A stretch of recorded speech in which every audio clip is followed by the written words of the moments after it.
Hello everybody! I know that the camera looks crazy. We're going to be using it to a minimum. For whatever reason, the capture card decided to give out at some point between yesterday and today, and every setting I changed, everything I did didn't have any effect, so apologies for that. We'll keep the camera to a minimum. How is everyone doing today? Welcome everybody on YouTube. Welcome everybody on Twitch. Thank you for making it. I'm very excited to show this off. We've been working incredibly hard on it. Also, I'm going to be posting a special discount code, and this is the largest discount code you can get access to, and it's only for people here during the live stream. So we'll do that in a little bit after some people have had time to come in. I don't want to be spamming it too much. So I hope everyone is doing well. We've got Sid, Scott, Gumbo, Oliver, Tobias, Munthies, Dean. Oh man, so many names coming in. Junior. And Sage, welcome, Kent, Jeff, more names popping in every second. Intelligent, Machine, Meeks. I hope everyone is doing awesome. Again, apologies for the camera, but I'll troubleshoot it more later. I might be popping onto the Maxon stream in a little bit as well, so I really hope I can figure it out before then, but what are you going to do? Anyway, we've got a lot to cover. Because it is a launch of a plugin today. We've been working so hard, like coding and prepping and launching a plugin takes a lot of effort. My brother that was focused on this one because, you know, it's me and two brothers. That is Rocket Lasso. And the Ricochet launch a couple weeks ago was one brother, and this is the other. So this is from Joe, and he had a couple until 4 o'clock in the morning nights getting things wrapped up and whatnot. But I am very, very excited. So I'm going to play the commercial again. Nadal, welcome. First time chat. Thanks for coming. Make sure you follow on Twitch. That way you get notifications when I go live. But today's all about Ricochet. Today's all about Mesh to Spline. So I'm going to play the commercial again.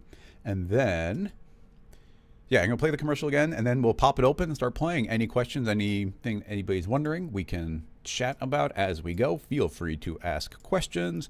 And here's the commercial.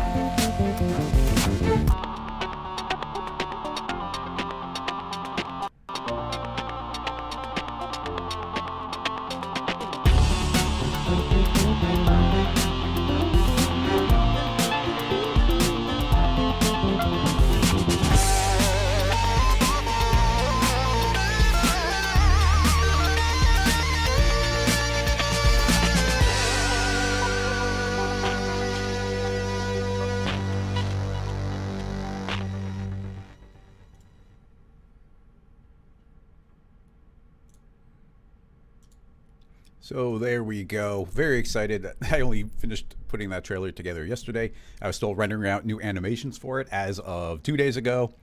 I was able to sneak some in. But once again, camera's crazy today. Gonna ignore that. Let's switch to the desktop, and I won't be hanging out in the corner because it's just gonna be a giant white blur, black and white blur. All right. So what is the brand new Mesh to Spline? Well, it's a new plugin that we created, continuing the theme of splines, and it can be found under your plugin or extension dropdown. It is compatible with Mac and PC, as well as Cinema 4D R20 and beyond. So I think that covers most everyone. I think that's like 90% of active cinema users are in at least those versions. And the reason we didn't make any of these plugins older than that is if you go before that, you can't use fields. Like fields didn't exist before then. So I would like to just start tinkering around with this because I was trying to figure out the camera. I didn't fully prep all these scene files I was hoping to, but let me go through some of the folders really quickly and find, here's that.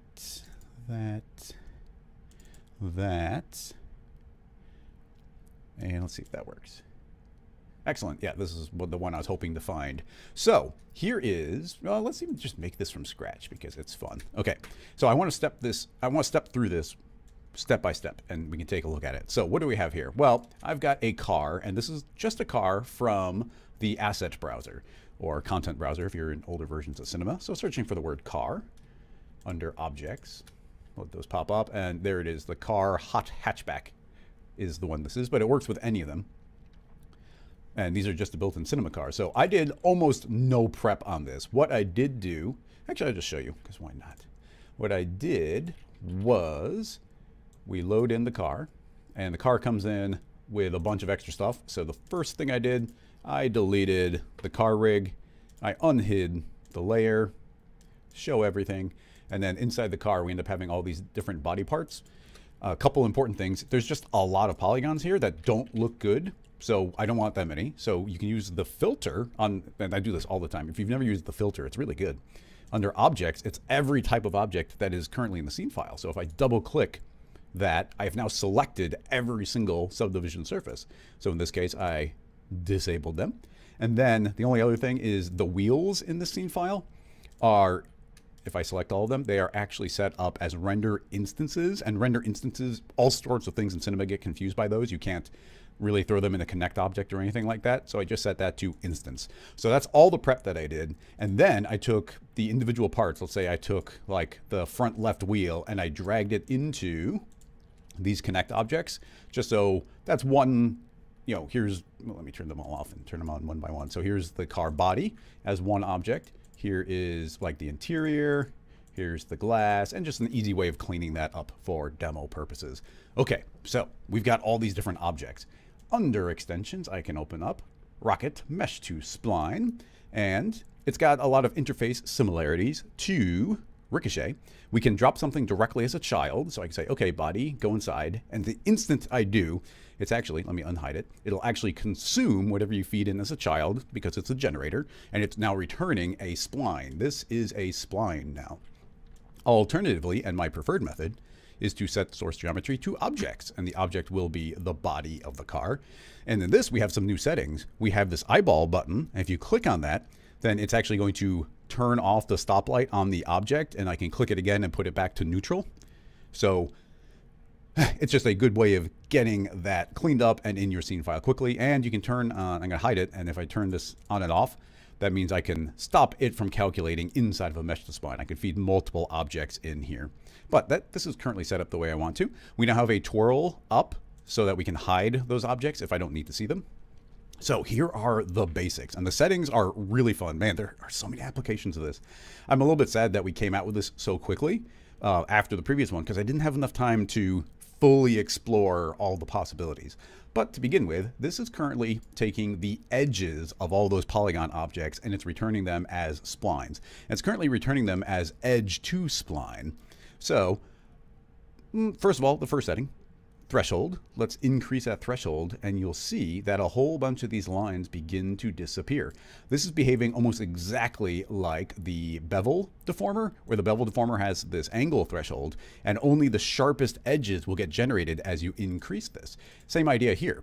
Only the sharpest angles are remaining. So we're getting rid of the most subtle of angles and we end up with these sharp angles instead. So right there, really fun, clean combination. Next up is offset. So that will just take every edge and offset it from the surface. In this particular instance, it's not going to look great, but in other ones, that is amazing. So we'll talk about that later. Next up, we have connect, and currently we are outputting it as the edge to spline algorithm that Cinema has, but you can also say, I want it to be exploded. And once you explode all the segments, we can change the length of the object. So I could actually pull back on the individual edges scale and make those shrink really tiny or sort of get this dotted line look. So that's another option. But then let's move on to facing angle, which is really cool and powerful. So facing angle, currently we see every single edge being generated here. But if I move into our facing angle, it behaves a lot like the Fresnel. So the idea here is if I activate it, so it's currently based on the current view, only normals that are facing towards us will be drawn. So let me show you. You see this side of the car door? There's no polygons or edges showing up there. If I spin around, you see that they are there, but now the other door is not showing them. So we're only seeing the front side of this object. Now, we can change these sliders. I could erase out from the front. And once again, imagine this like a Fresnel. I can pull back on that, or we can increase the one in the back. We've also got some shortcut buttons. So I can say I want to see all of it, just the front of it, just the back of it, or just the outline. And the outline is just kind of catching the ones on the edge. So we could expand that a bit, expand that a bit. It's almost like a little bit of like cross-hatching on the roof there. And as I rotate, you see it's actually updating based on our current camera angle. So that's all pretty cool right there. This is locked to our current camera, whatever our POV is. But if you want to, I can click lock view, and now it's locked to a new camera, meaning I'm free to rotate around, and you see it's not updating anymore. And that's because it's now based on a camera that was generated from where we used to be. If that camera were to move, that will now update based on that camera. Deleting that to free it up again. Let's actually start making this look like something. I think, what do we want? I would like to, let's begin, well, actually, before we build them up, we'll go through some more options. Because why not? Facing angle, I'm seeing everything. We can erase n-gons, we'll check that out later.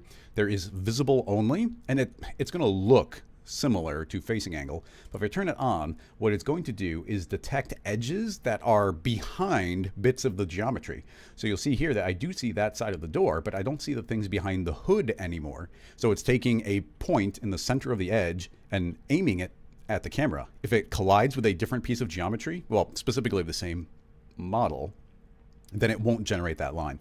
This one does take longer to calculate. So as I rotate around, you see it's not quite as quick, but it does offer another cool option, and it works on top of the other one as well. Then we have restriction fields where we can use a selection tag or a field to limit it, and then a point cap just to stop you from throwing in a million polygon object and it freaking out. So there's just a point cap and it gives you some information back. So those are the basic settings. There are more advanced settings that we'll get through. Things like under threshold, I could increase this a bunch or even just a little bit. And then I control that down and do something like invert to get the opposite. So these are the very smooth lines, not the sharp ones, but the smooth ones by inverting. So lots of cool power there. Okay, let's move on. And first of all, take a look at the icon. So the icon looks different from the dropdown where you see this sort of an outline and some polygons and some edges. And that's because we have 3 different modes. So if I change this from edge mode to polygon mode, it's actually going to update the icon to represent that you're in a different mode. It's really handy when you end up having a whole bunch of these, which I think I'm going to end up having a lot of these all the time. The settings are very similar if we're in polygon mode, where we have the same threshold to change. And you see it's a little bit cleaner though, because it's actually erasing out entire polygons. Actually, important to note that now that we're outlining polygons, what it is doing is it's not tracing that edge, but instead it's tracing the perimeter of every individual polygon. So if I were to decrease our growth, you see every individual polygon is shrinking. So those could shrink to 0, those can go negative, those can go beyond 100%, because I love unclamping every value, every single value that I can unclamp, I always unclamp it and allow it to go negative. So those are polygons, but let's not talk about the trace outline yet. We'll instead just jump straight to outline mode. And if we go to outline mode, it is currently showing pretty much a perfect outline of the entire car, because these are individual segments. Those are individual polygon groups, and it's now outlining the perimeter of every single one of those. You'll see this better later on, but for now, we can see every single one based on the front facing angle, or we could do it based on the visible polygons. And that gives us a nice clean outline. Technically, you can actually make nice outlines with the polygon tool as well. I could increase a threshold all the way. If we go all the way, now it just shows the perfect outline of everything, and it's a completely stable setup. So let's begin actually filling out this car a little bit. So I would like this bit of car to, let's just make it like a nice dark outline. So I'll set this to the color black, just so in the viewport it's showing up as black. And let's rename this to outline. And I would, because it's the outline, let's offset it by 1. So I'm going to offset it so it just pushes out a little bit. Now, making a duplicate of this, let's get some highlights going. So we'll go into edge mode. And in edge mode, I would like to see edges that are decently sharp, but they don't have to be maximum sharp. So something like this. You see we get these nice sharp angles popping out from everywhere. And once again, completely stable. There's nothing popping in or out as I rotate. That would be different if we turn on facing angle, but yeah, so we got these edges. So let's make this the highlight, setting this to, let's do a different color. I guess we'll go with a blue. So these are some highlight colors. So I'll go a little bit lighter and brighter. Deselecting, now I've got some blue highlights. Those will now be the highlights. Making another duplicate. Let's just have this one be, you know, the standard mesh for it. And that one I can set to kind of any mode I want. We can stay on edge and decrease this all the way. And I don't want this colliding perfectly with our highlights, so I will offset this to -1. The highlights I'll set to regular 0. So now we've got the main mesh. This is going to be the main body of the car. So I'll make that a darker, deeper blue. So if I deselect that, now you see I've layered up several series of lines quickly, and you see how quick this is in the viewport. That is showing the overall mesh really quickly, really cleanly. So we can duplicate this and continue pushing things even further if we like. Let's make a outline duplicate, and I'll name this, well, this one, let's just feed in a different source object. This one can be our glass. So feed in the glass, and now you see all of the glass windows have popped in. So this can be made white to show for the glass. Get those highlighted. And let's make a, I'm going to pull highlights as a duplicate, and we'll just call that wheel. So that can be one of the tires. I'll set this immediately to a nice dark color. Not black, but that can now be fed. Let's feed in the wheels. And yeah, those are, there's some wheels popping in. And let's check our angle. Yeah, so those are, I guess that's more of the rim. Did I do those? Oh yeah, I guess I named them backwards. So rim and wheels are named backwards. Anyway, so there's some of the wheel. Those are sort of the hubcaps. So let's make that a brighter gray. And now duplicate that again. And I would like that one to be the wheels. So I'll go darker and feed in the wheels. So that pops in now. Let's see.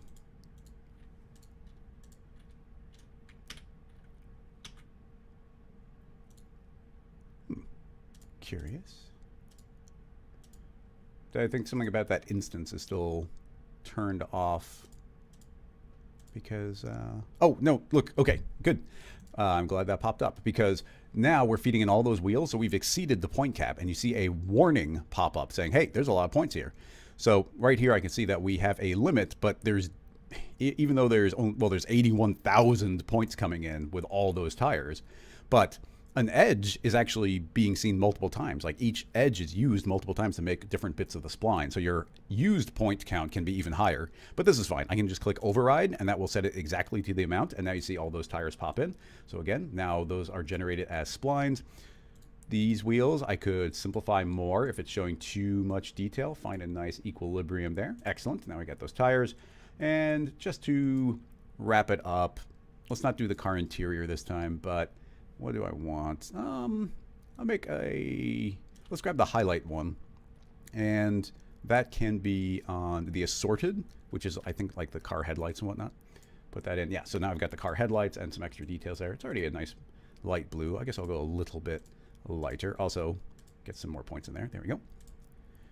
The override button, very handy. So we'll lighten that up a bit. There we go. So now you can see I've converted this car into a whole bunch of different splines. But let's make this render out. So we've got all these materials. We don't actually need any of them.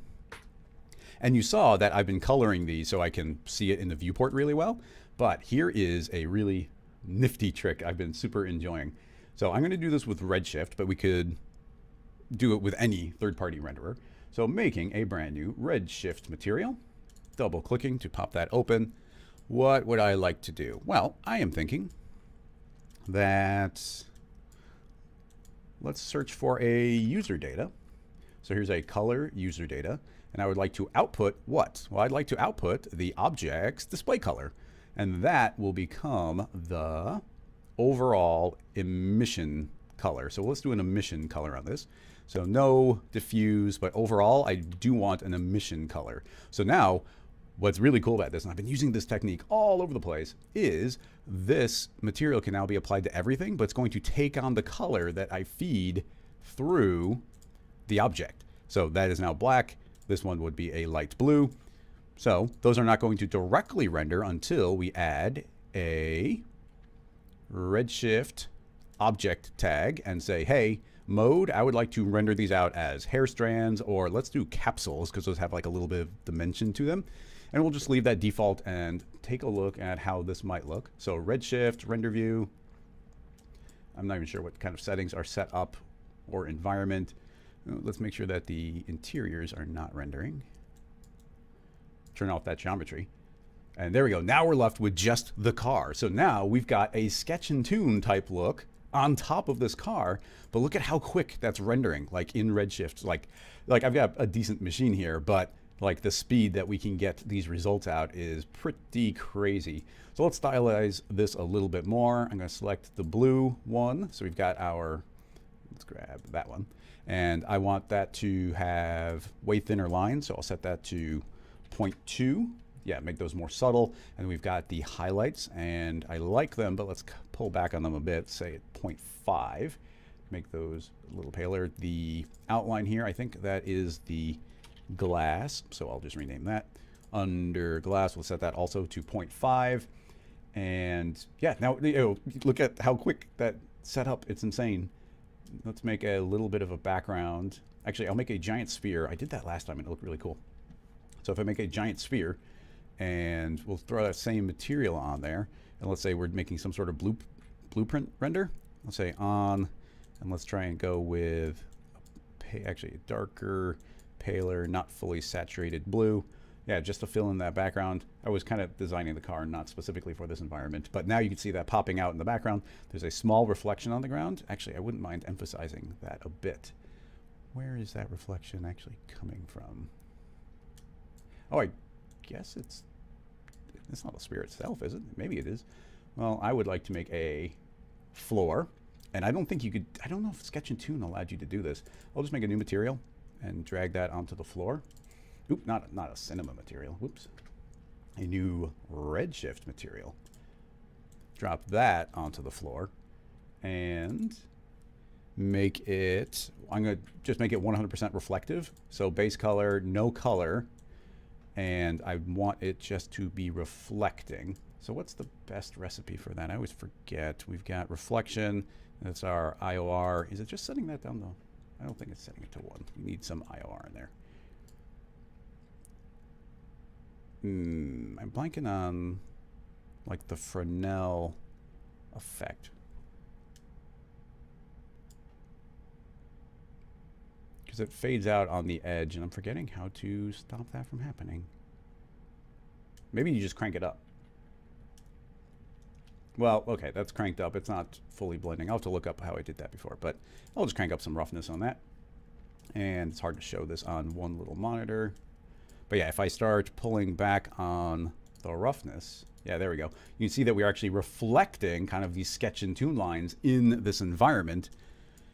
And let's see if anybody knows how I could make that be. Oh, there we go. I just pulled the IOR down to 0. So there, that's what I want to do. Now it's 100% perfectly reflective. So now it's seeing that giant sphere, and now it's just kind of floating in nowhere, but we get a reflection from it. And ah, man, I love it. So yeah, now you see almost instantaneous renders. When I was doing an animation, in fact, let me try and pull up this animation. Open up file. And go and track down renders, car reveal, car blueprint. I'm gonna hit pause really quick because there's probably audio. So I started working on a demo of this a couple days ago, like only 2 days ago, and I was going off to eat a meal. I was like, oh, I'll set up a quick render so it'll be done by the time I come back. And I set it up with decently high render settings, and I said, okay, render, and I took a glance at it right before I walked out of the room, and it was going like frame, frame, frame. I was like, whoa. So I like cranked the render settings way up. So this entire final animation took 12 minutes to render. So yeah, that entire thing, only 12 minutes to put that entire render out at 1080. So I was like super blown away by how cool and quick that stuff can be. And almost pretty much everything you're seeing here is a copy of Mesh to Spline. You get even the grid in the background, these little grids on the ground, the sketching on the outside of Mesh to Spline. This is Redshift doing sketch and tune type effects. But look, they're 100% stable. There's no popping, no jitter. We have complete control over it. And even just throwing in just a model from Cinema, I was able to build this pretty quickly. So man, there are so many different possibilities. Just playing with this, let's play with it a little bit further. because why not? I'm having fun here. I will hide those in the viewport. So we saw that we can do the front and back. So if we take this main mesh, let's rename this one front, and then I'll make a duplicate of that and call that one the back. So with those two, I can go in and say, hey, I want to do the viewing angle. And on the front, I'll say, yes, look at the front side of it. On the back, I'll say I want to view the back side of it. So now one's in the back, one's in the front. There's no overlap between them because they're perfect opposites now. So the back one, I'll say, hey, that's in the back. It calls less attention to itself, so that will be way darker. And now you can see that indeed that one is darker than the one in front. And as I rotate around, it'll just pop from one to the other as it crosses that threshold. Duplicating this outline, I could make a second outline if I wanted to. We can take that and push it out into the air a little bit. We can go way far, something crazy. I don't know how stable this will be, but let's push that out extra far like that. And let's give it a transparent version of this material. So I will make a duplicate of it so that we can still maintain our color. And then under overall, I'll say, okay, opacity, you're going to be pretty transparent overall. That can be fed onto this copy of outlines, and I'll say that that outline should be double thickness. And let's start taking a look at what that might be returning. Go. So we should have a line that's extra far down. Yeah, you can see it right there, kind of a faint line. So if I change the color of that, we can make something that's sort of scribbly looking. So yeah, there's a white line. If I push that further, it's kind of like, oh, that's a sketchy line that is away from the model where they were, you know, maybe doing a little bit of practice and they didn't quite have the line where they wanted it. So if we were to take that line and push it out, let's go a little extra far. So you see how those are pushing out extra? We can now turn on fields. And when I turn on fields, it'll activate this offset field tab. So I can feed in something like, you know, a linear field or anything. But in this case, how about a random field? And the instant I do, you see the randomness is changing how much those values are offset. It's a multiplier on the offset in this case. So I could, let's start increasing the overall scale until we start seeing a bit more uniformity.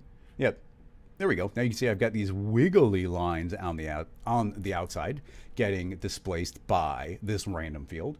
And yeah, we get those sketchy lines. You can imagine making duplicates of this. I can make a second one and make sure that this one is indeed linked to that one. Change the random seed on that.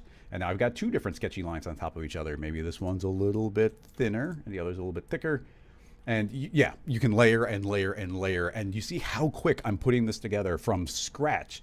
Exactly the look I want, and so incredibly quick. And, you know, spending a little bit of time, you can start animating this. Like, there's a lot of different animation tricks you could do on top of it. Erasing out different sections of the car. Like, as a quick, for instance, I will grab, let's just grab that polygon and that polygon. So that's the front and the back. And under restrict, I will turn on restrict to fields. So I'm restricting to the field. And in this case, I'll just make a linear field. Set that to Z+. And now E for move. And now you can see that I can drag this through, and it's only going to draw them where the fields overlap where the mesh is. So I just draw that on like this. All that's happening right here in the viewport for you to be able to play with, manipulate, control, do anything you want. And once again, unlocking, I'm sure this would work great in, you know, something like Arnold that does have a toon shader, but the third-party renderers that don't have a toon shader, this is like absolutely incredible. Popping this open, it should be partially drawing that. Make that maximum, and look at how quickly that resolves. And now most of the render time is coming from this reflective floor and not the actual lines. But man, it is so much fun to play with this thing.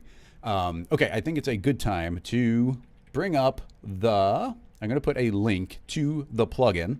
And because you are here during the live stream, I have made a special discount code. So if you're not supporting on Patreon, this is the best deal you can get on this plugin, and it is for $15 off.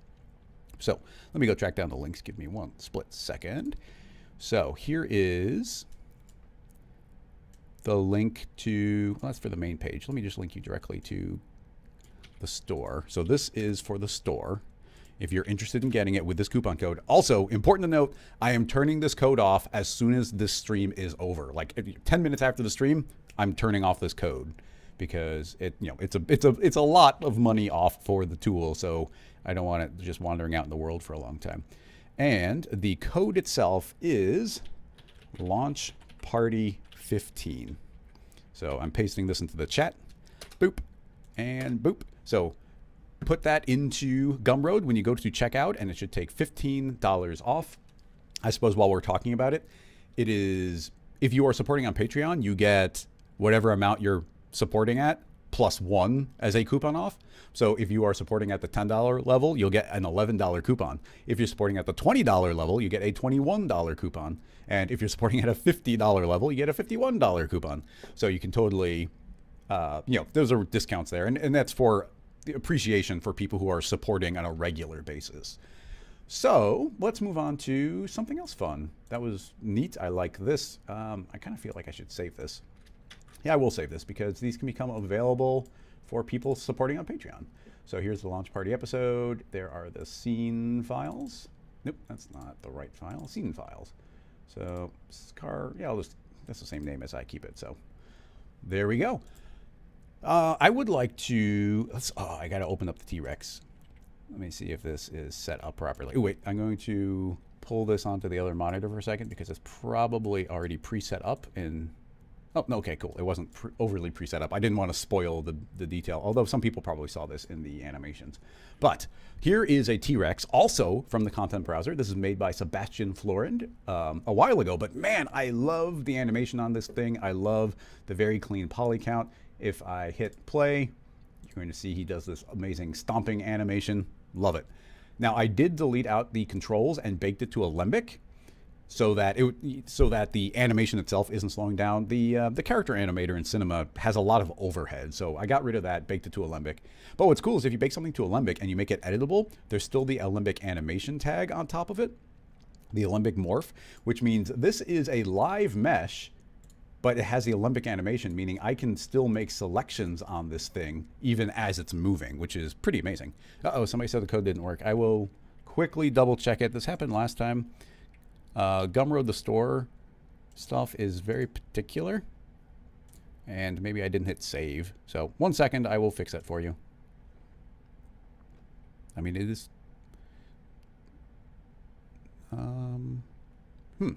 Code doesn't work. Well, it's right there saying it's... Oh! Okay.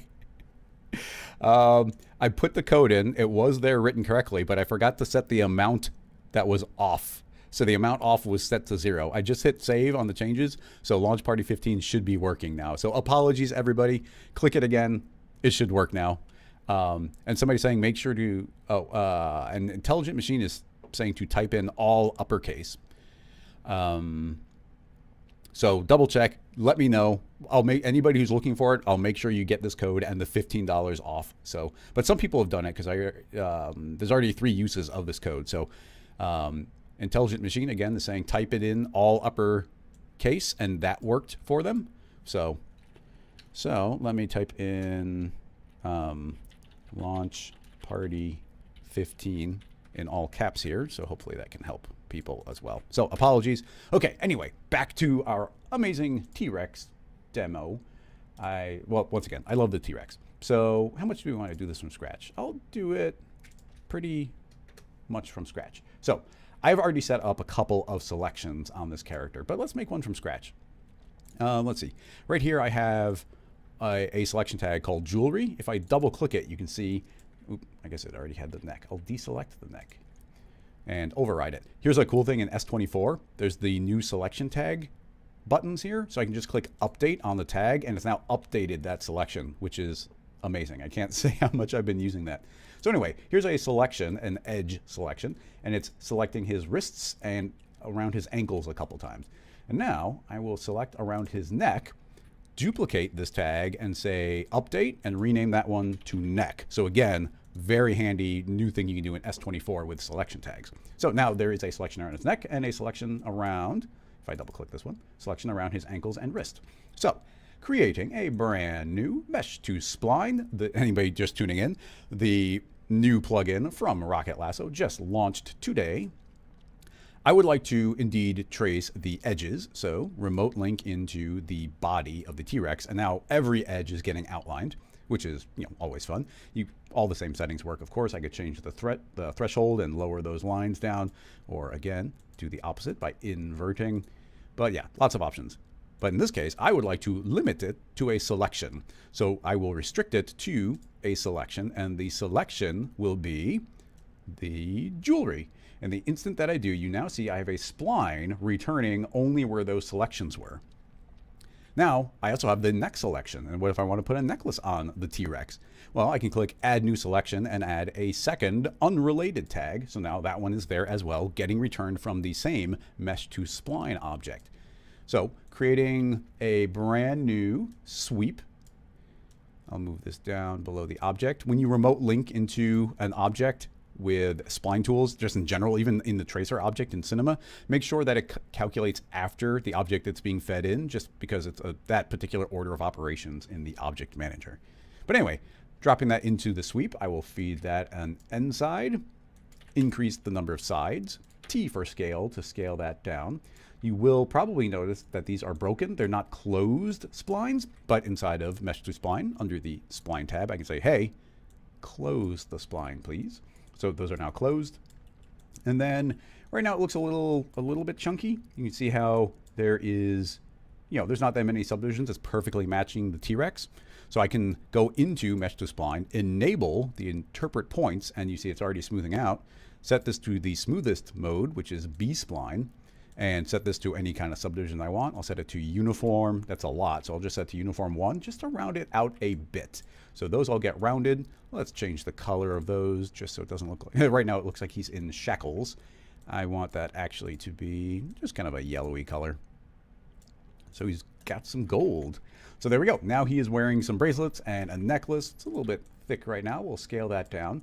But they are 50% intersecting the body of the T-Rex. But of course, we've got settings for that. Selecting the Mesh to Spline in the main tab, we just have the offset. So I will offset that by whatever amount I want. And those are now pushing away from the surface. Now, here's something that's really cool. Normally, when you're doing displacement type things, like this is the type of thing we might do with displacement, but displacement is very unstable. It's very unstable on splines because it doesn't know what direction it should be in. But these splines are being generated from the body of the T-Rex. So when I say offset, it's not randomly guessing, it's basing it on the normals of the mesh that it's getting its information from. So these are perfectly pushing away from the body. Now, here is the best part. If I hit play, those are just stuck perfectly to the character. So if this was a rigged up character, if we had jiggle deformer running, oh, let's do that. I didn't even think about it, but let's put a jiggle deformer in the T-Rex because we gotta, I think EJ might be presenting soon for the Maxon live stream, but we gotta sneak a jiggle deformer in here. So I'll do a jiggle. Let's not change anything. Let's just do the jiggle, hit play. And yeah, you can see it's slipping away from the teeth a little bit, but let's go easy on the stiffness and easy on the drag, easy on the structural. And now we're going to get the T-Rex, like, look how he's all wiggling all crazy. And you can see that still perfectly our Mesh to Spline is sticking to the body of the T-Rex. It's kind of messing up our looping animation, but perfectly sticks to a character. So I'm sure in the past you have tried to make a character and the character needed eyebrows on it, or the character had a belt and you just wanted to get a freaking belt to stick onto the character without having to go and bind it and do all the proper rigging stuff. But now we've got Mesh to Spline. So I'll make a duplicate of that, and this one I'll just name brows. So those are now the eyebrows, and let's find the eyebrows. Double clicking that, you see I've already got a selection tag ready for us. So inside of the brows, under selection, I don't need the jewelry anymore, but I do want to feed in the eyebrows.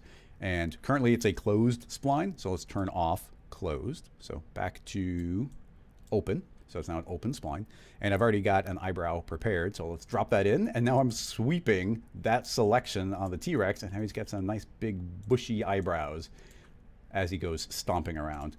Pushing that further, I'll make another duplicate, and this one's just goofy, but I had to do it. Where I've got a selection around the mouth for his lips. So inside of this one, let's link to the T-Rex's lips going around the outside. Let's not offset, and rename it lips, and that one can be fed into the mouth, and there we go. Now we've got some lips on the T-Rex. Hit play, and he's stomping around and perfectly stuck there. We could smooth that out and round it if we wanted to. T for scale, I can actually scale those really big. Some giant luscious T-Rex lips. This one actually should be closed. closed. There we go. So yeah, it's ridiculous. But now he's a duck-billed dinosaur, just like in Land Before Time. So yeah, stomping around, doing his thing, but lastly, for the T-Rex, we've got one more selection, and that is, where is it? The first one. If I double-click this one, I've got a spine running along his back. So I just did a selection. You could always hit which is the path selection tool, which is great. They have free path, but live path is a lot better. Live path makes it so I can perfectly draw anywhere I want on something. So that's how I drew that line. So that is now an active selection for that line. We'll do this one from scratch. So a brand new mesh to spline, rename it spine. And that spine is an open edge. It is going to be linking to an object. The object will be the body of the T-Rex. I want to limit it to a selection. The selection will be the spine. And there we go. Instantly, we see that line popping out right where his back is. So taking that, I can feed this. I've already got this prepared a little bit. So let's do this one step at a time here. So there's a sweep, and I put a helix in there. And when a helix, I turned off, it's a helix spline. I've got start radius of 0, end radius of 0, and an end angle of 0 as well. So it just makes a straight line. And now that that's a straight line, I will feed the spine in as the second object, and that should now be sweeping it.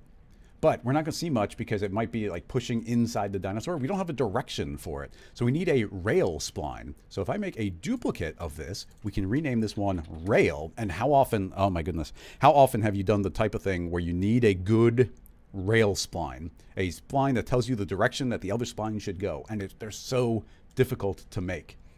Well, if I take this and I say, hey, offset from the body, once again, these are calculated from the normals of the object, meaning this is a perfectly stable rail spline. So that gets fed in as the third object. And let's turn on the spine. And instantly we see it get generated. I probably should reset this. And yeah, so now you can see it's generating on that rail. But if I wanted to, I can say, yes, use the direction of the rail, but don't use the rail's scale. So if I turn that off, it is now determined by the size of the helix. So I can scale up and down the helix, and we get a T-Rex with a mohawk, which out of the gate is awesome. So yeah, crazy mohawk on the T-Rex inside of the spline. I could change the scale so we can pull back on the tip of the tail. And let's get a midpoint here, pull back on the tip of the head. And then maybe we want a nice mohawk popping up there. And then around the neck area, I'll make that way skinnier. And now we've made a punk Spinosaurus, nice and quickly, ready to go. Turning on the cloth surface, it can give that a little bit of thickness. And again, if I hit play, that is instantly going to be running. I guess the cloth thickness takes a little bit to calculate, so I'll turn that off. But yeah, now he's got a spine as he's stomping around doing his thing. And like I said, perfectly stable rail spline. Now, here's just a little sneak preview of something we've got coming out. So I don't often talk about sneak previews of plugins, but we've got a plugin coming out soon. It's actually a collection of plugins, and they're Spline plugins. So this is a preview. It's not available yet, but it is this smoothing plugin. So let me show you what's going on here. If I pull this rail out, I can push it further. So I can push this beyond, and you see how if I keep pushing out, it's logically going to start crisscrossing itself because the T-Rex crisscrosses itself as it bends in and out. So we've got this kind of squiggly line, and that's why this geometry is kind of hitting itself because, you know, it's just naturally bending that way. Well, if I go in and once again, sneak preview, there is the Rocket Spline Helpers, and I can grab the smooth. And this is now a smoothing spline, and this modifies splines you feed in. If I feed the rail spline into it, then instantly, look at that line, has gotten smoothed out. It's still based on this parametric rail, but it's smoothed it out. So here's the number of iterations. So I can increase the iterations, smoothing it more and more and more. Now that that's been smoothed, I could sneak that back inside of the rail and look at that. Now it's smooth on the outside because it is not overlapping itself. Adding some thickness back on again, hit play, and now we've got a perfect ridge running along our T-Rex, just running live on the character, and it's just a whole bunch of mesh to splines layered up on top of each other again and again and again. So yeah, the possibilities for doing character animation here are really, really powerful and really exciting. I love this type of stuff. So, let's see. Well, this isn't about the new tool, but I'll answer this one question about the secret preview. Brawley's is asking, is the point count the same before and after the smoothing? And yes, it is. Here, let me show you just for fun. So we've got this here, but there's a lot of features inside of the smoothing tool. So I can turn on the tick marks. So I can say, hey, show me where the points are. And you'll see here that the exact same point count is pushing along the rail. And it's just going to get smoother and smoother and smoother as I push it up until eventually, with 211 iterations, it's pretty much a perfectly straight line. But that is based on the incoming spline. Whatever the spline was, that's what this is going to be. Let me increase those so you can see a little bit better in the stream. So yeah, whatever the incoming points are, that is what that is displaying. But there is source points as an option, and we can change this to subdivide to different subdivisions. So I can go to step mode, and now every 5 units, it's creating another subdivision. So we could increase that amount, so there could be fewer and fewer, or I could make there be, yeah, we can go fewer and fewer and fewer. So I've now remapped the number of points that are on that spline, and then I smooth the result of that. A lot of possibilities there. This is not about that, but there's a little sneak preview for everybody here in the live stream. So anyway, getting rid of that. Actually, I'll just hit undo a few times and get this back to a nice looking rail for our dinosaur. So any questions specifically about this? Yeah, today's live stream is entirely about the mesh to spline. And well, I guess it's going to be eating up a lot of my time. And I guess I'm not going to show it off, but just so you know, we are launching another spline tool in only a couple of weeks, and it's not even the one I just previewed. It's a different spline tool. So we got another one coming out soon, so keep an eye out for that. So yeah, and when it comes to these helper splines, they are going to combine so well with the tool that hasn't, another tool that hasn't released yet. It combines super duper well with mesh to splines. It combines really well with ricochet. It's just for remapping your splines and getting complete control over them. And we didn't really talk about it, but there's 5 different tools that come with it, which is smooth, resample, reduction, cleanup, and Bezierify. It might just be called Bezier by the time it launches, but that converts a spline back into a low point Bezier spline, which is really cool. So yeah, that is our T-Rex. Yeah, but we got to finish developing that. We had to rearrange our launch schedule. So that was actually going to be the next one to come out, but instead we're launching this and a mesh to spline and another one really soon. So let's see, what else do I have demo-wise? Because there's unlimited things we can play with here. But oh, we should talk about text for sure. Okay, new file. We'll do this one from scratch. Oh, question coming in. Brawley's is asking if splines work with dynamics and deformers. Yes, they totally do. The soft body dynamics are very finicky, and we'll get to a file that will show that off a little bit. But you can totally do soft body stuff. You have to bake a couple of times in Cinema. It's just the way soft bodies work. But I'm going to pull up a little animation. Yeah, let me pull up an animation to show that. And let me open up the T-Rex again so you can see something going while I'm hunting. Go T-Rex, go. Okay, so I am looking for the animation folder. And not that one. Oh, there it is. Haha. So, again, there's probably going to be some audio. Actually, I turned off the computer audio, so here we go. And this should loop pretty well. I did a little bit of work to make this loopable. Yeah, it is muted. So this is one of the running animations from the content browser, or the asset browser rather. And then I'm using a bunch of mesh to splines on it, and then running soft bodies on it, but telling those soft bodies to have a lot of stiffness and try and stay in one spot. The problem is that soft body, when splines are colliding with splines, they just take a long time to calculate, even if they're made editable.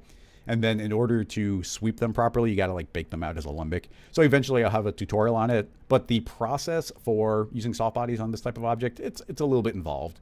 But yeah, it was really fun to put this together. And like way back in the day, there were some amazing animations that did similar things. So as soon as I got soft bodies working, I wanted to try and make my own version of it. So yeah, you can totally do soft bodies on it, and maybe we'll tackle that a little bit as we go forward. Okay.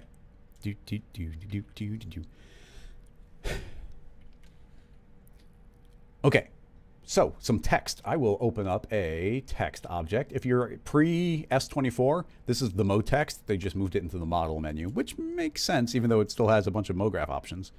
I would like to center this, use my favorite new font. I don't think it's a new font, but it's new to me. And that is, where is it hiding? There it is, lemon milk. I love lemon milk these days. All right, so yeah, this is the official font of Rocket Lasso's spline tools. So we got the word text, but let's put in just a nice big RKT. Oof. And make that a little bit thicker. Okay, first of all, we just got some text here out of the box. If I hit NB, we can see that we've got, it's clean because there's n-gons on the front, and we got a bunch of subdivisions on this curve. So creating a new mesh to spline. I would like to feed it an object. Now, once again, you can just directly feed it in as a child. Now we're going to be able to take a look at a couple of settings we didn't get to before. Currently we're in edge mode. A setting we didn't tinker with was erase n-gons. If we erase n-gons, anything that is an internal edge on an n-gon will be ignored. So if I say erase n-gons, instantly it super cleans up the spline going around the text. And keep in mind, this is a spline. So in this case, how about feeding? Well, not quite yet. Let's also take a look at threshold. Now, what's interesting about threshold, that's erasing out the n-gons, and there are reasons to erase out n-gons, but we can also use threshold. I'm going to change this to polygon mode because it just looks a little bit better with increased thresholds. If I increase the threshold even 1 degree, it's going to look like we just turn on n-gons, and that's because these front flat faces, there's 0 angle to them, so by crossing that threshold, it erased them out. Those are no longer valid, but we get a really nice outline. But here's what's cool. If I keep on increasing this angle, these, once again, I guess just to be clear, if I zoom up, like there's a polygon, there's a polygon. So if you calculate the angle of the normal coming from those, what is the difference between them? If the difference between them is sharper than 4 degrees, then yes, draw the line. If it's not, then erase out the line. That is what is happening. So as I slowly increase this threshold, anything that has a really shallow angle is going to get erased out. Oh, something I should do, because lemon, as much as I like lemon milk, there's a couple of points that overlap itself like really closely. So I'll just throw that into a connect to make sure that it binds everything properly. Anyway, you can now see that it's erased out all those edges, but that's kind of like an n-gon erasing. So look at how clean of a return that we're getting from here. And what's really crazy is, yes, that is being treated like an n-gon. So if I take offset and I start pushing that out a little bit, that curve is maintained as a clean line. Like, I'm so happy we got this working. So yeah, you can see as I push that out, that looks really nice. We push this in or out. Oh, we're gonna do some different cool tricks here for sure. So yeah, that's doing the individual. Oh, actually, I might as well show you something that's super crazy here. I'm going to be jumping all over the place because I'm excited. If I set the text to 0 depth, it just creates like a flat surface. There is no, it's only like one cap, which is really useful. You should keep that in mind. It's a nice way of generating text quickly. But anyway, that is now still being fed in here. If I were, oh, I lost my train of thought. What was I going to do? I completely lost my train of thought. Dang it. I was going to, I removed the thickness. Well, I completely lost it. Anyway, let's continue on our track here until I remember. What I would like to do is, there's a lot of different things to do. I suppose, let's keep it simple. I'm going to yank this out and move our text to spline, or our mesh to spline, and now we'll feed it text. I'm going to remote in the text, and again, hide the text by clicking the button. Very handy. Don't do any offset, and now we've got the spline. So how about feeding that spline into a volume builder, volume mesher.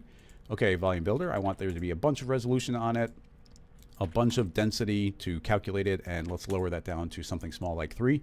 And now I've got a perfect outline of that text, super clean and entirely parametric setup here. So yeah, those are those edges, but things can get so much more interesting if we'll just turn those all off temporarily, unhide the text. Let's feed this into, actually, just so that the fracture runs quicker, I'll increase the subdivision count there, because I'm going to feed this into the MoGraph Voronoi fracture. So now it's breaking those all apart into different pieces. So inside of our fracture, actually, oh, this stuff is really cool because even though the text is being eaten by the Voronoi fracture, we are still getting that outline from the original text. We are able to still remote link into that before it got consumed. But anyway, I want to delete that and feed in the fracture directly. And now you see we are outlining the fracture. Again, hiding this, you can see we get outlines of all of the different fracture edges. Now there are actually more edges, but we're already erasing them out. So you can see the threshold, as long as we're at 1 degree, or alternatively turn on erase n-gons, we get a very clean result. But let's start pushing this a bit further. I'll clean those up. In the fracture object, let's take a look at it. I could push this. Let's do some offset fragments so those push away from each other. Okay, excellent. I like the way that looks. We can also say hull only, so we get the hull breaking apart. So let's see what the fracture looks like there, and you get these great broken apart pieces. I would like to darken that up a bit. There we go. So yeah, we're outlining those individual pieces. A cool thing I thoroughly enjoy doing is in the fracture, let's just set that back down to regular. And if I feed that fracture also into the builder, then we can say, hey, Voronoi fracture, I want you, come on, fracture, why aren't you updating? Oh, yeah, it's a hull only. Whoops, that's my fault. I got to tell that to not be hull only. I thought. All right, well, the volume builder doesn't want to see the fracture. Oh, you know what? I probably shouldn't even feed in the fracture. Let's just feed in the text. Let's remote in the text object. There we go. Oh, it doesn't like, the volume builder has quirks, and it doesn't like if something is a child and something else is remote linked into it, it just doesn't like that. But if we remote link both of them, it should work better. Hopefully. Yeah, there we go. So now you can see that those two things are being combined. So we've got our spline on top of it. And this just makes me think of like construction equipment in the US, probably in a lot of places, but you get that perfect like caterpillar yellow orangey color. And it feels like all that cross bracing. So inside the fracture, let's add some more points. So we'll go 2, 2, 2, really break that apart. And yeah, we get all these shapes inside the volume builder. We could make these even sharper. So I'll add a, let's say, voxel size of 1.5 to sharpen that up. And then a radius of 2 just to sharpen those up. Oh, look how nice that looks. But of course, volume builders are, they don't just have to be additive. So I could say, hey, subtract, and now we're taking a byte out of that. So yeah, now it's taking a byte out, and there's even holes traveling through it. So we'd be able to travel all around the interior of this thing depending on where the turns were happening, which is pretty funny. Let's zoom out, and yeah, so there's the text all broken apart, and it just goes on and on and on from here. I would like to, let's yank out the text from inside there, so we just get our final one. Oh, look at that. Look at the shape right out of the gate. Looking super cool. With the fracture, let's put a little bit of offset again, break those apart, and oh, look at that look. Like it's almost like every click here playing with the mesh to spline. Any setting that we change in the mesh to spline, any setting we change in the text, any setting we change in the Voronoi fracture, it just leads to like another cool look. Like I love the way that looks. Let's unhide that fracture and look at the individual pieces. Look at these getting filled in and colorized. Like I love the way that looks. And like I said, almost every click is another cool looking effect. Let's go back to the fracture and say, okay, I want to do hull only, which is just going to be the outermost face. And we'll turn off the volume, turn back on our mesh to spline. So here is a good opportunity to talk about some of the colorizing options. So you see that the fracture is returning a bunch of different objects, and each object is a different color. Well, let's visually hide the fracture, and you see that the spline is just returning the color black. But if I go into the spline tab, I could say, you know what? This is actually going to output segments based on the input of the object. And colorize is automatically set to as input as well. So if I deselect that, you can now see that every single spline is taking on the color of the cloner, whatever the cloner's objects were individually. But it's not just those objects. I could also grab this figure and let's set a color to on, and we'll make him a bright pink. And let's also remote link into the figure and hide it in the viewport. deselect, and you see he's bright pink. Whatever color the objects are will filter through into this. So don't need the figure. In the mesh to spline, another important thing to note is now that I said to explode it as input, if I were to make mesh to spline editable, it's now going to return a series of splines, and every single one is perfectly corresponding to each individual object that was fed in, and it will even name the segments based on that. So yeah, you can take on the color of the spline, and the spline takes on the color of the object fed in. And that is, again, great for feeding into third-party render engines where these colors could translate directly onto those objects. Okie dokie, moving on to something else. Just because this is a fancy effect, I'd like to have not as many of these, so I'll drop this to 55. And there we go, get fewer chunks now. What I would like to do is set mesh to spline to, yeah, we're in polygon mode. So we could grab grow and start shrinking these individually. But here's a effect I absolutely love doing. If we make I'm going to feed mesh to spline into a cloner. That cloner will be set to linear mode, so I can control exactly how many there are. Now let's just start out with 3, and I'll make a second mesh to spline. There's 2 different mesh to splines inside of it now, each doing the same thing. And I would like these to blend. So I'll set the cloner mode to blend. So if I take the settings of 1, let's say I shrink the growth, I can offset those and the cloner will blend between every single one of those. So I can say, okay, let's get more subdivisions on that. And now look at those layering up on top of each other. That can even be pushed. Oh, I only just now remembered what I wanted to show. Flattening. I should remember now. So yeah, those are shrinking. Let's go pretty much down. Yeah, let's go to 0. So I'll put those down to 0, and now we can see all these nice stripes. Maybe the fracture doesn't need to offset as much because this is already doing a lot of work for us. Yeah, look at these stripes we're getting. And then grabbing this one, any parameter that can be blended between, we can use. So I can say, okay, let's also offset these, and I can start pushing these out in space. Tell the cloner to have more copies. As it's blending between them, it's going to start looking pretty crazy. But here's what I really like about feeding this into a cloner now, is if I take the cloner and feed it a plane effector, the plane effector is, although these are cloned onto the object, so they won't move via an effector, but they can take on the color. So I can say, okay, it's looking at the field's color. So in the fall off, I will feed it a step effector. Step effector, I want it to do color, and the instant I turn color on, you can now see that it is stepping through the splines, applying the color. Inside of color remap, I'll say I actually want a gradient, and now it's applying this gradient. Load a color preset, and let's do flame 1.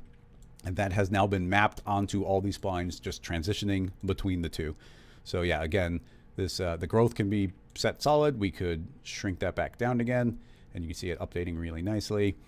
We could go huge, we could go small, we could grab this and shrink them in and go a little bit negative and let those push inside the object.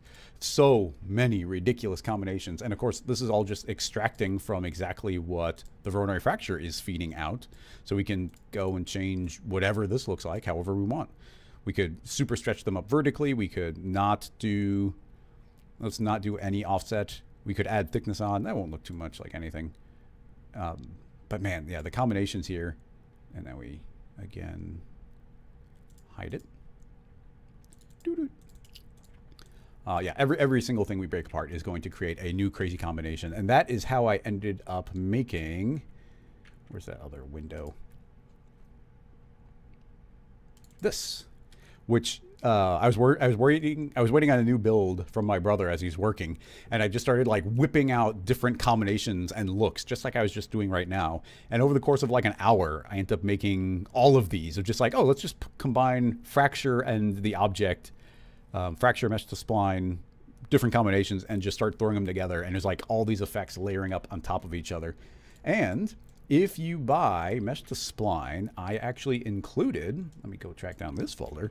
I actually included all of these demo files. So here is this is what you get when you download it and you unzip it. And I have an example files folder, and inside of there are all these different files, and I have an entire folder just called text. And each of these is some of these types of effects, like each of them pre-built. So you can just open it up and reverse engineer and see it. Oh, look at that one. Like, how cool is that? And once again, identical setup to what we were just doing, where we will take these bytes out and just update, type in any text you want, and layer up all of these effects. So yeah, a lot of fun examples in there.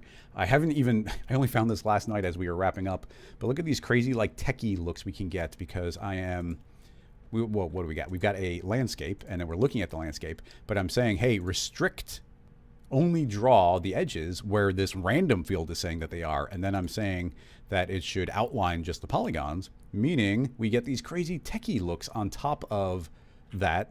And the random field, if I give it some animation speed, I can hit play.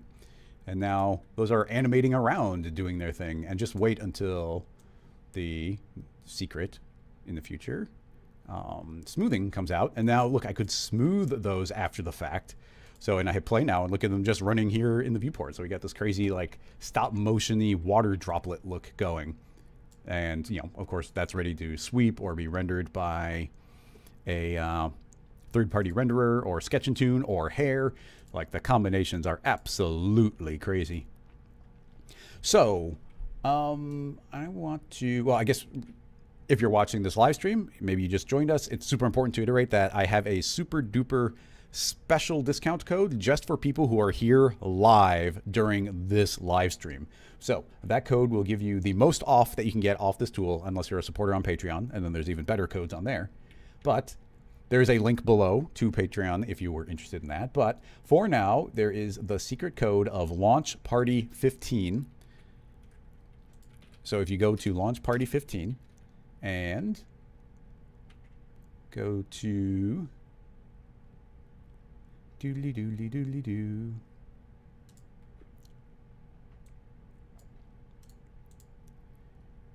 Oh, where's the URL? Sorry, just tracking down things. I got so many links I've been dealing with in the last 2 days. There's a link again. Boop.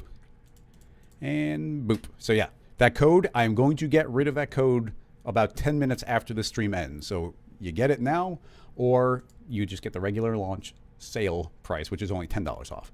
But anyway, I do appreciate all the support from everybody. And it's always exciting creating a new tool to put out in the world so that people can create new things. Like, it's exciting to make these, but it's more exciting to see what people create from them. So let's see, what else do we got? I don't have, because of the shortened timeline on launching this one, I didn't have that much time to do as many demos as I like to do. What do we got here? Oh, that's this guy.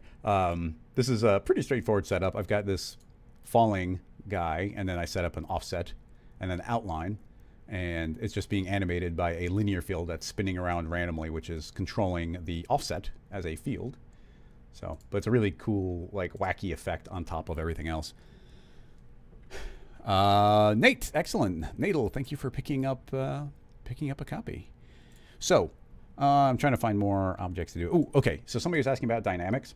So here is a character. It's actually funny. I just took like a generic mesh and I threw it in the volume builder until I got a mesh that looked nice and did kind of, I wanted it to look all triangulated and low poly. So I was able to put that together, and it's actually still a live link to this running animation. So yeah, with that, this is not baked out to Alembic. It's a live mesh that is bound to it. And you see it, you know, it's translating well. This is just the auto weighting as well, so it looks pretty good. So creating a mesh to spline. Let's do it from scratch. Creating a brand new mesh to spline. I can feed in, remote into the mesh, and instantly every edge is being outlined. So that's all the edges. I can hit play. Now it's still running. It's still being swept, or, you know, it's still converting to edge. We can change that mode. I could change this threshold, and look at the crazy effects that we get here. By decreasing the threshold on these edges, we can see like all these weird effects. Now, obviously the mesh is moving and twisting as it goes, so that will look kind of staticky as it goes. Actually not as much as I thought it would, but these will not be stable. They'll pop around. But yeah, they look cool. Oh, I just saw the cool thing that I haven't shown you yet. Okay, get rid of that, and I'm gonna hide the body here. That sounds bad. Okay, we're gonna hide the entire mesh that is running, and on this mesh to spline, oh, I should stop. I'm going to stop him from running. So we've just got the body in the T-pose. So there is the spline on the body. I would like to go into facing angle. Remember, we were talking about the view on the facing angle. So now we're only seeing the front. These are only the front edges, not the back ones. I click back and see only the back ones, which does give you like this weird optical illusion Yeah, you've probably seen online, there's that like Einstein face that spins backwards and we're only seeing the back side of it. So right there's probably some cool renders to be had. And then, as I said, we have the outline.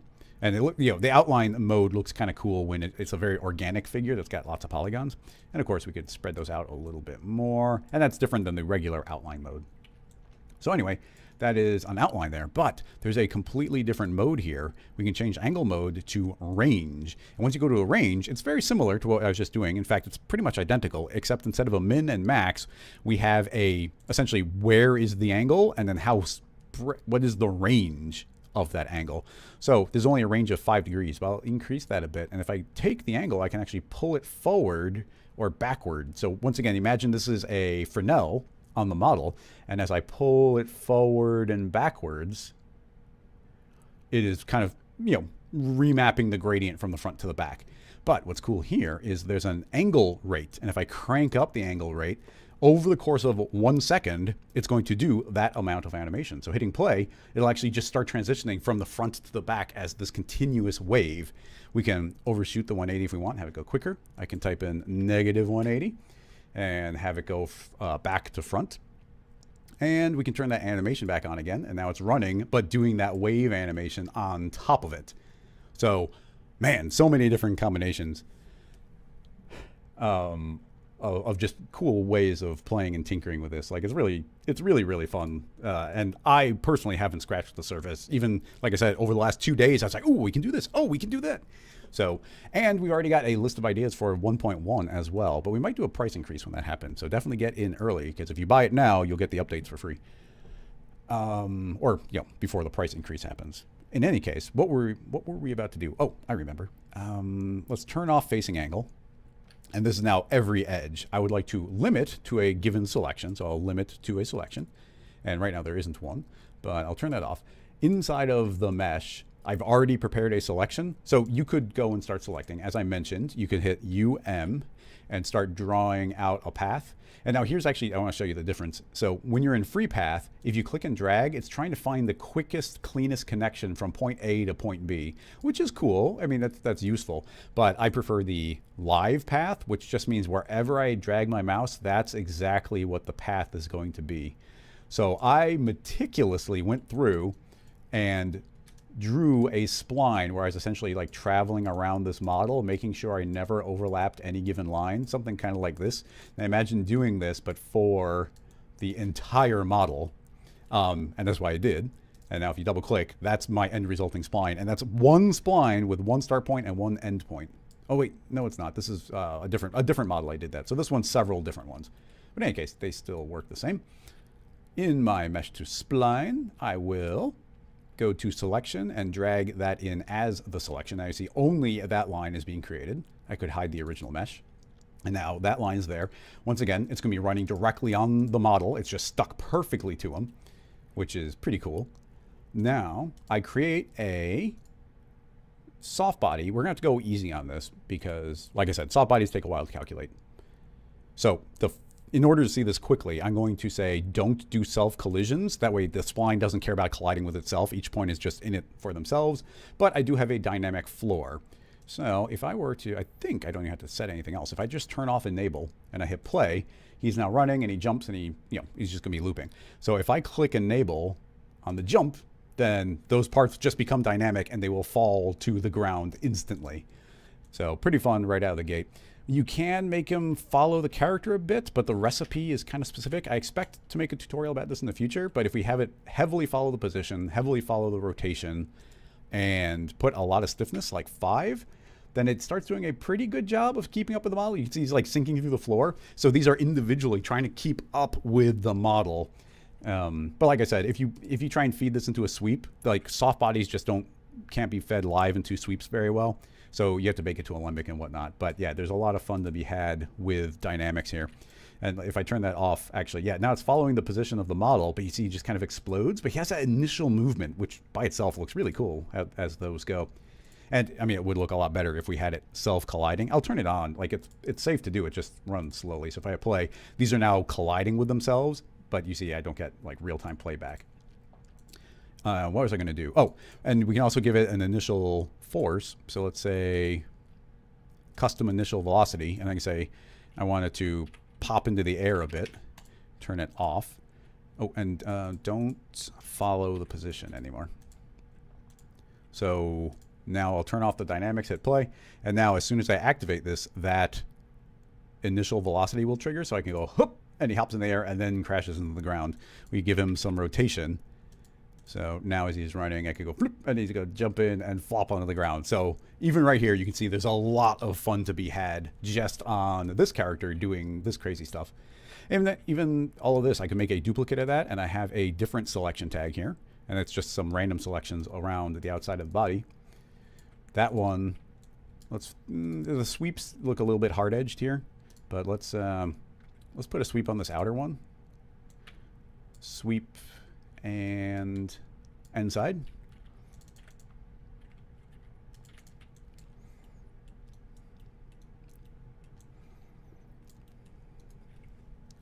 And yeah, so now that's there, and I could say that one should do some offset.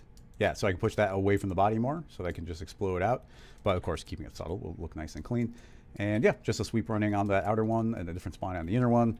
And I don't know what will happen here, but let me just turn on both dynamics and whoa. Oh yeah, the one's set to fly up into the air and the other one is in the sweep. Like I said, the sweep, it doesn't, soft bodies don't like being fed into a sweep when they're running live. So yeah, that just won't work unless we bake as a limbic. But yeah, fun to be had with that type of setup. I'm checking the chat right now. Yes, Tobias, thanks for mentioning that you can join, if you're new here and you don't catch too many streams, you can join the Rocket Lasso community by heading to the Rocket Lasso community page and joining the Slack channel, where there's the first announcements of plugins and little contests and challenges and announcements when live streams are happening, and just people helping each other out, answering questions, asking questions. It's a good community. So if you are somebody who wants to participate and you like helping out people, then you should come and join us. Let's see. Oh, yeah, Nux is saying to go back and show what I was going to talk about in the flat text. It's nothing too fancy, but let me pop it open. Text, I'll leave it just as this because the font doesn't matter. We'll go super flat on it and create a new, oh, not ricochet, a new mesh to spline. And I would like, I think we just consume it this time. So when I'm going to set the polygon mode, and polygon mode has the ability to shrink. We already saw it a bunch of times. I can shrink the individual polygons. And, you know, that behaves exactly as you'd expect. The center point of every polygon is shrinking down. But we have the ability to trace the, how do I want to do this? Do I do trace outline? No, it's erase n-gons. Okay, so imagine this is the original shape. If we say erase n-gons, then now we only get the outline. But the n-gons still internally in Cinema exist as those individual polygons, but those internal lines can be ignored. So imagine that this is shrinking exactly the same way, but we wrote an algorithm to make sure that they stay connected even while the n-gon is going. So as I shrink this, the individual n-gons will shrink down, and I'm actually able to pinch this down kind of into like a skeleton of text, which is just, it would be a pain in the butt to do this any other way. But here we just have it automatically making sort of a skeleton out of it. So I just thought that was a neat effect. So we can just type in mesh and it updates the text and we get something like that. And again, this whole thing can be fed into a cloner and we'll feed two of them in. I would like to do a linear blend on Y. Blend, please. And I'll have one of them full size. So now I'm blending between those two states. So more, just blending between one in, offset and with the other one not offset. And with n-gons, they all shrink together but stay connected, which was it was almost a happy accident. It was like, well, let's see if this works. And it was like, oh my goodness, it does. But yeah, thank you for reminding me. Let's see, spaghetti, Eddie Spaghetti. Oh, I do. Oh, I don't have it handy, but I did some extra animations of like a guy exploding with, and I even put a spaghetti material on him. So it's funny you brought that up. Checking out the chat.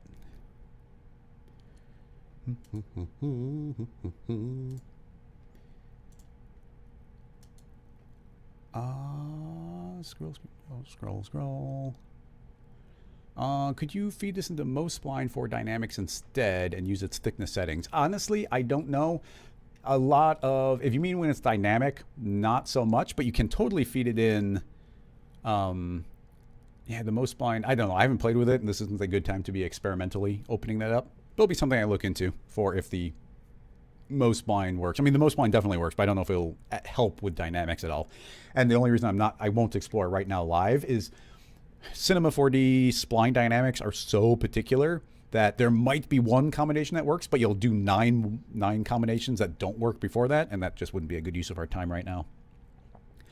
Nux, yeah, thank you so much. And yeah, there's a lot of cool things to make with mesh to spline, so that is appreciated.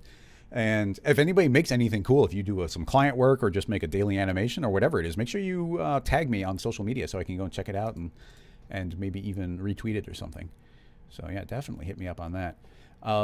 Again, right now, special live stream code, use launch party 15 for $15 off, and that is only for about the next 40 minutes, and that code will be gone forever. So let me see what else we got. Does anybody have any questions? And we can go and tackle them because we've gone through a lot of my demos. It just goes to, I'm showing you kind of these fancy use cases, but I really feel like a lot of these are just your everyday uses of you want to convert something into splines and keep it live. Just take this landscape, make it a little bit taller. I can open up the mesh to spline and feed that in. And now we see the entire landscape. If I begin to do a little bit of threshold, you see that a bunch of it will erase out and we only get these sharper edges showing, which is pretty neat too. Those can then explode and spread out or shrink. Set this to exploded mode. So now I can do a percentage, but they're broken apart now. So as a, oh yeah, if I pull these back, you see them separated out from each other as they fly away. The apps, yeah, oh man, so many crazy combinations here. Polygon, outline. We haven't talked too much about outline, but outlines are really, it's really straightforward. There's not like a lot of reason to spend too much time talking about it. There are some limitations on outline. It's not like some magical thing. It's based on the polygons we see. It's just the polygons that happen to be outlining it. So it works really well on a figure or things that have like full volumes and they have a decent number of polygons. So under extensions, if I create this and I say outline, then it is now going to outline that exactly. And you can see based on my poly count that that's going to essentially be the resolution that we're seeing. If I were to grab the figure and say, hey, you need a couple of extra subdivisions, then obviously that's going to round itself out quite a bit and just work there, making nice rounded lines. Eventually you'll be able to feed this through that smoothing and make those lines smoother. But yeah, that's creating a very nice combination there. And yeah, we could layer that up. You can also set that to visible only. Combining these, let me open this up and see if any of these effects jump out at you. Somebody shout it out because we can look at how I put it together. Renders again. And this is the one I spent the most time on. Originally, the entire commercial was going to just be these, but I ended up making a couple extra animations. So this is one continuous falling figure. I did a couple different polygon outlines. Like sometimes there's a nice grid of polygons. Sometimes it was super low poly triangulated, but it's the exact same animation being fed through different meshes. So I'll just hit play on this. And we've just got, it's just me exploring, coming up with different combinations. There's a bunch of outlines, kind of a shatter look. That one's fun where it's a bunch of just outlines. We can go back at any point and check any of these out. I just recorded some beats per minute on that one. I like that exploded guy.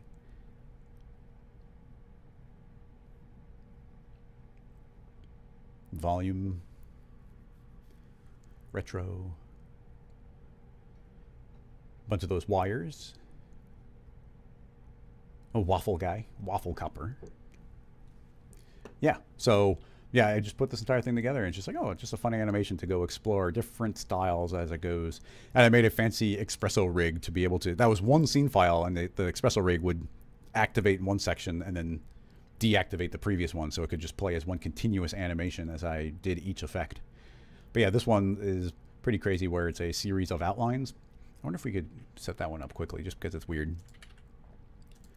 Yeah, maybe we can even stick with the figure here. So there is the figure and here is the outline of the figure. Let's hide. Oh, yeah, I'll remote into it because I'll make more than one. So remote into the figure, hide the figure, override. Oh, that's why that was missing. I had to override because I didn't have quite enough points. And he's pretty high poly now, but I don't think that's a problem. And okay, so we got one outline. Let's make a second one. Create a cloner. Feed them both inside. And on one outline, we'll offset it a bunch. So you see those will start pushing out a bunch. And then in the cloner, I guess there are a lot of segments there. And the cloner will create a lot, but that's fine. Blend. Oh, blend. Blend mode. Oh, and that's grid, so let's make sure it's on linear so I can set the exact amount. So there's 11 points of transition between them, and you see a nice, perfect transition between one and the other.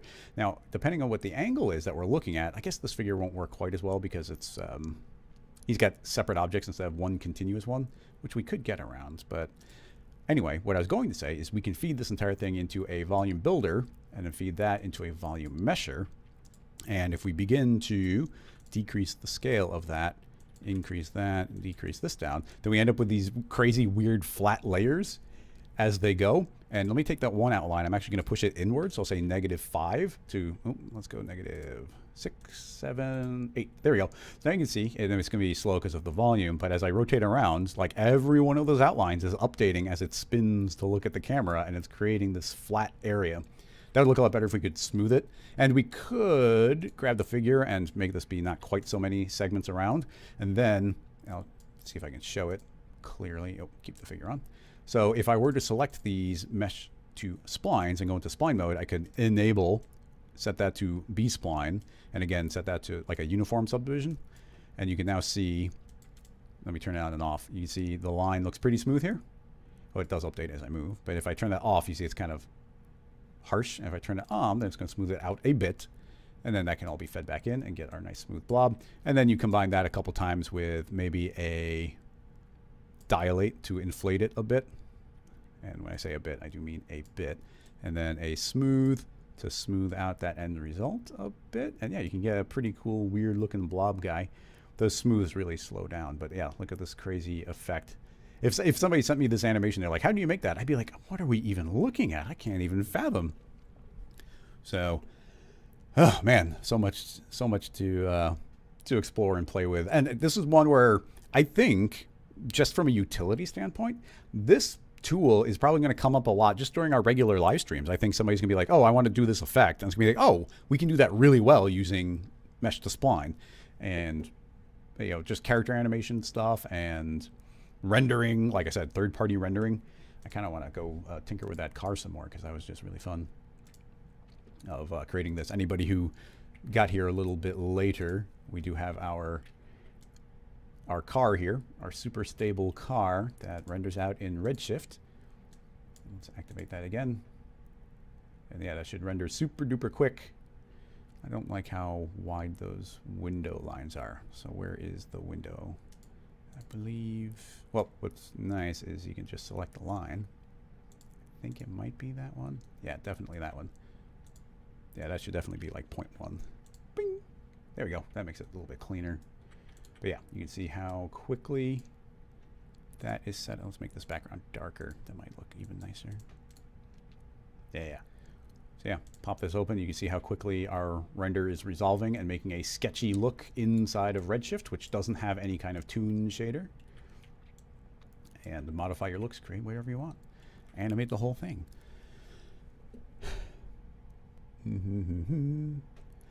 Yeah, Real Pixel. That the smoothing one is a sneak preview for a upcoming plugin that's coming out. So I just wanted to show that there was going to be something cool because I almost never give sneak previews. It's not too far away, but it's a little ways away. Can you?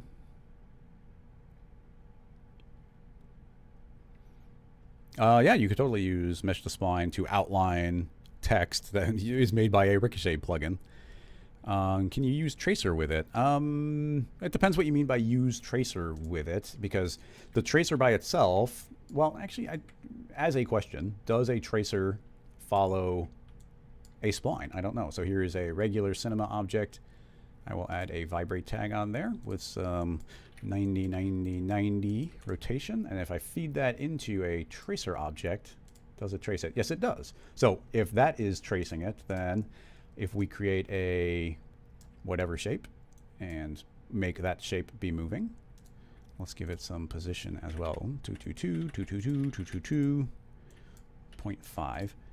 And I will now add the mesh to spline. So the mesh to spline should be fed that object. I will remote into it, hide it. So yeah, that is now doing its thing. So, and we'll see the motion in a little bit. Oh, okay. The ramifications of your question just popped into my head more, but in any case, I should be able to add a tracer now, which is feeding into the mesh to spline. And let's see. Yeah, that is properly tracing it. Now, here is the caveat, or the important detail here, and it makes perfect sense. The tracer works completely fine. I thought the 222 was going to be a lot, but let's add an extra 111. There we go. Now it's moving around. So the tracer can only, it's the way the tracer works. It only works if the object doesn't change point count. So we can do anything we want with mesh to spline as long as we're not changing the point count. So something like offsetting it in space, that will work perfectly fine. That should be able to work. But if we did something like the facing view, so if I said view front, now we're seeing only those polygons. But as this moves and rotates, let me just turn that off. As this moves and rotates, you see that lines are popping in and out of existence. My assumption here is that the tracer is going to get really confused by that. So yeah, you see it's still working, but it's probably randomly interconnecting one point to another point and jumping around because the indexes are changing. So as long as you are creating something that is stable, and a lot of things would be stable, like we could do polygon, that's completely stable. We could animate these polygons, doing some sort of motion, that would be completely stable. Offsetting any amount, that is stable. But facing angle wouldn't be, outline wouldn't be. Outline would be constantly changing as well. But yeah, there's potentially possibilities in the future, but a lot of this will work perfectly fine. On pink, tracer, limit from end. I finally, in my head, I finally know that from end is the one that I always want. I always would forget that, and I finally have it in my head. So yeah, tracer working perfectly well on there. Scrolling up, finding questions. Does anyone have any other questions about this new tool? Otherwise, I think we're about ready to wrap up. Yeah, let's see. Bobby. Oh, that's going back a ways, but thank you, Bobby, for picking it up.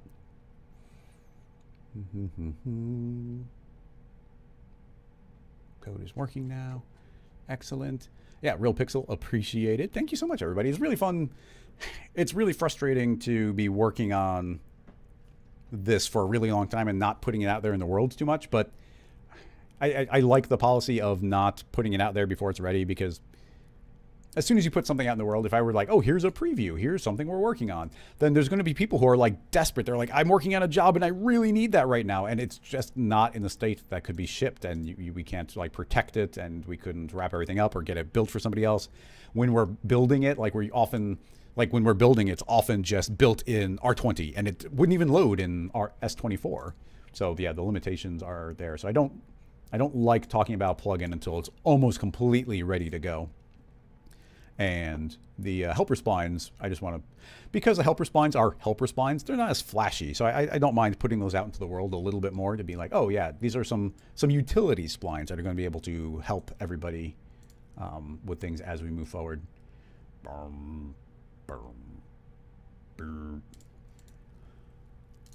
Oh, so much fun. Does it work with X particles? I haven't checked, but it just goes to, it's a spline. We're outputting this at the end of the day as a spline in Cinema 4D. So if X particles could do something on spline, that'll totally feed through. I don't have X particles, so I can't specifically test it. But yeah, there's no reason it wouldn't work. It is just a spline. Baking splines to Alembic, there's not super a reason to do it here, but just to show you, let's turn all that off actually, and just make a brand new mesh to spline. And remote into the T-Rex, hide the T-Rex. And yeah, we've got the T-Rex here. We can make that do whatever we want. In this case, how about a little bit of threshold And we'll make another one, and we'll have that be the outline. I'll push that out a little bit. And we can change the color. But anyway, well, I want this, mainly this one, but as I spin around, you see that that outline will update and follow us. But baking as alembic is really, really nice. You can always just right-click on a spline, bake as alembic. It runs through really quickly, playing through the timeline. I can turn off our mesh to spline, and now I just have this alembic version. So if you're ever sending this off to a client or somebody who doesn't have mesh to spline, well, first of all, you know, tell your coworker to go get mesh to spline. But other than that, you can just bake it as alembic, and that will now go and behave exactly like a spline, which is pretty useful. And especially, like I said, if you're doing dynamics, then baking as alembic is an absolute must. But alembic is so great. I love we can just right-click on things and bake as alembic. Like 4 versions ago or whenever, you had to bake out the entire scene and bring it back in again. Just right-clicking is like so good. Let's see. Yeah, I guess I'll wrap that up as one final thing. Well, here's some important details. First of all, like I said, in a couple weeks, we're going to be releasing a new tool. And as mentioned, it is not these helper ones. Those will be coming soon, though. And in addition, oh, we've got our discount code. So just as a final shout out here, make sure you've got mere minutes at this point, about 20 minutes to go and pick this up. So if you saw anything you like, if you want to support Rocket Lasso, the best way to do it is go pick up a tool that can help you out, make you some money by selling these cool things to clients or creating awesome animations that you can sell directly. And yeah, it's appreciated, any support, but mostly I like making tools that help people. And as soon as we get to this wave of plugins out the door, I'm looking forward to getting back to regular stuff, getting some tutorials out there, and all of that will be great because I haven't done it in a while. I'm going to play the commercial. And if anybody has any questions about it, maybe we can tackle one more thing from the scene file. But otherwise, that will be wrapping this up real soon. So here is Mesh to Spline.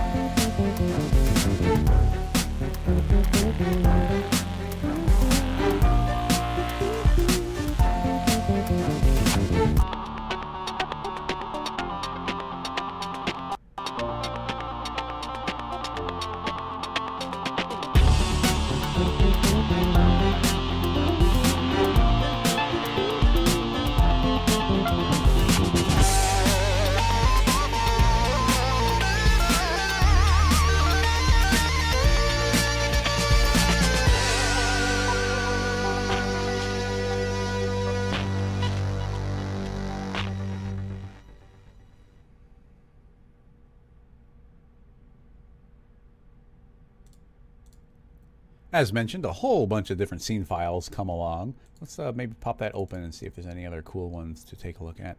Kent, that's appreciated. Thank you so much. Will you get notifications on updates? Yes. If there's ever a major update, if for some reason, well, if we end up finding like a giant bug that breaks things, but especially if we, like when we release 1.1 of any given plugin, and we have ideas, like every plugin that we release, we have ideas of where it can even grow and do more in the future. With all of that, we will send out a newsletter specifically to the people who purchased that version, so you'll always be able to get an update. And at any given point, Gumroad will have the most up-to-date version, and we're going to be very careful with the versioning numbers, because right now it's on 1.0, and if we come out with a 1.001 because we found like some tiny bugs that don't really affect too much, like that'll automatically be uploaded. And if we get a giant update, then we'll let everybody know for sure. And I'll be putting out on social media and whatnot as long as there's cool new things to show. And yeah, some of the ideas we have for this one is going to make it even more powerful, which I'm looking forward to for sure. Justin, also thank you so much for picking it up. Oh, and MoGraph is here, but only just recently. Or MoGraph, which, great name. But yeah, totally. This T-Rex is actually set up really well to show it. So here is Mr. T-Rex. Turn on polygon and get rid of threshold. So yeah, fields are used in several different places. Let's use edge with, actually, yeah, we've just got the T-Rex stomping around. So how about turning on restrict fields. So we're going to restrict the current selection to fields. So fields turned on, you see a field tab turns on. Feed it whatever I like. Let's do a random field. And that random field can be any scale. I'll make it large enough so we can kind of see the pattern. And hit play. And now only where this noise is will that show up. We can animate that.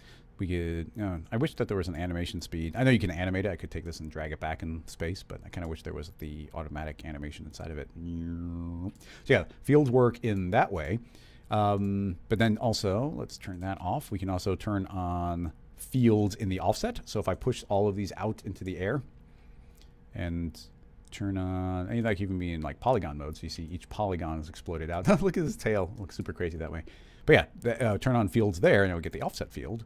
And that is being fed that same random field. So if I hit play, that is now traveling through, and I can grab this and pull it back through them, and fields are now driving that offset. So yeah, those are the two places that fields are implemented into it. I would love to implement it in more places. Unfortunately, there's a limitation in the code inside of the SDK from Cinema, from Maxon, that it only wants you to ever have one field at a time. You'll notice that all the Cinema 4D objects, there's only ever one field.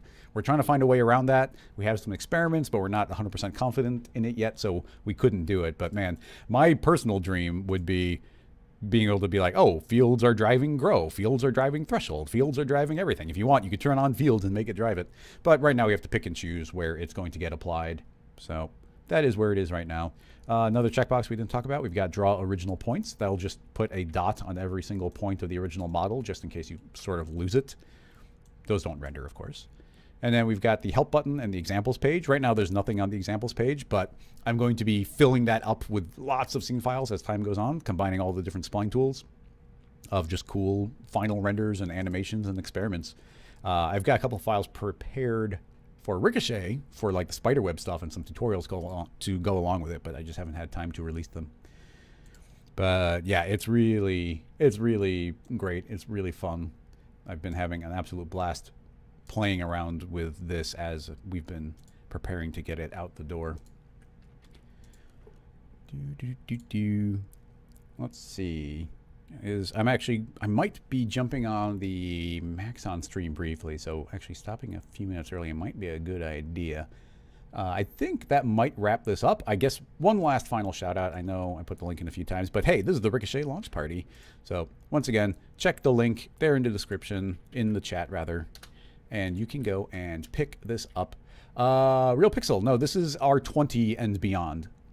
So as long as you have R20 or beyond, PC or Mac, it is totally compatible. But anyway, this code will be up for about 15 minutes and it goes away. This is the biggest discount you can get. It's even bigger than the sale launch discount. So unless you're supporting on Patreon, this is the best thing you can do. So you got 15 minutes to go pick that up. So that, I think, is going to wrap this up. I'm going to switch back to my camera, but keep in mind it's going to be blown out because of, I think, maybe the video card driving the camera. It's an external video card, and I think it maybe is dead or dying. So here's the blown out black and white image of it. But that should be wrapping this up. Thank you so much for checking it out. I'm looking forward to showing off the next plugin, which we've also been working very hard on. And it'll be really cool when those helper splines come out too. So that's what we've been focused on. It's been taking a while. I mean, we've been working on Mesh to Spline for a long time. Parts of this were built almost like 2 years ago, and we've just been jumping around to a lot of different tools. At one point, we were thinking everything would be a giant pack, but then we ended up making the tools are so big. Like if we were making a collection of tools and it's pretty much like, oh, it's a sphere, it's a cube, it's a cone, then those would be really easy to be like, oh, here's a bundle of 10. But when we make something as big as Ricochet, as big as Mesh to Spline, you can't bundle those together. How would I even make the training if something was that big? So eventually we decided to break them apart and start releasing individually. Eventually there'll probably be some sort of bundle, but we don't have a plan for that yet. So keep an eye out for that. There might be some sort of complete the bundle option, but technology-wise, I have to figure that out yet. Thank you, everybody, for coming and hanging out, checking out all the cool new stuff. Very exciting to show off. Thank you, everybody, for picking it up. It's the best way to support me and my brothers and the work that we do. Our only job, seriously, our only job. I haven't taken on any freelance or client work in years. So our job is to make tools to help make your work easier and faster and unlock things you could have never done before. So picking up those tools helps us, and our goal is always for it to super duper help you as well. So yeah, that will wrap it up. Again, thank you so much, everybody. And here's the commercial one time, and I'll see you next week for a completely regular live stream. And I'm going to be, as a bit of news, I'm going to be joining the VFX and Chill on Friday along with Seth. So that should be fun. So keep an eye out for links to that. It'll just be hanging out. We're going to try and recreate some VFX shot from somewhere. But yeah, that'll do it. That should be all the news. Thank you, everybody. And I'll see you next week or on Friday if you join that stream. So bye-bye.